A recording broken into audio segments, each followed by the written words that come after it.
A fight where no matter what your opponent throws, every strike, every kick, every grab just bounces off like you're hitting air.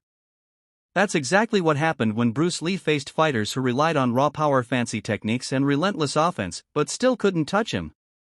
Now take that same scenario and drop it into the explosive high-energy world of Jungle Fury, where fighters use animal-inspired martial arts with speed and precision.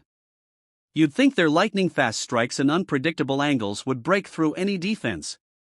But Bruce Lee had something that even Jungle Fury's fierce animal styles couldn't crack. Today we're going deep into the strategies, mindset, and incredible defensive skills that made Bruce Lee practically untouchable, and why even the high-level fantasy-inspired warriors of Jungle Fury wouldn't stand a chance against it. The foundation: Bruce Lee's philosophy of defense. Bruce Lee never saw defense as a passive act.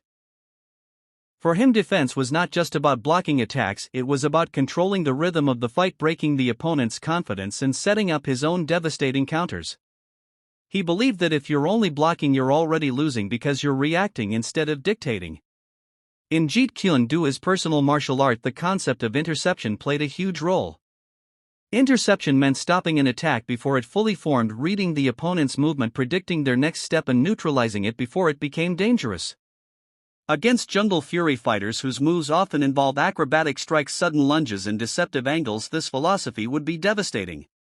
They might start their animal-style combinations, but Bruce's defensive anticipation would shut them down before they could build momentum.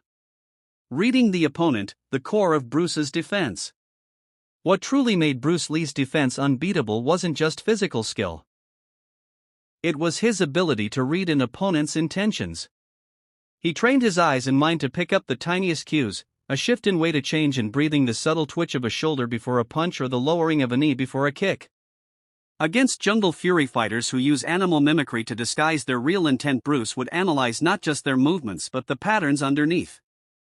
For example, a Jungle Fury tiger-style fighter might feint with a claw-like swipe to set up a low kick.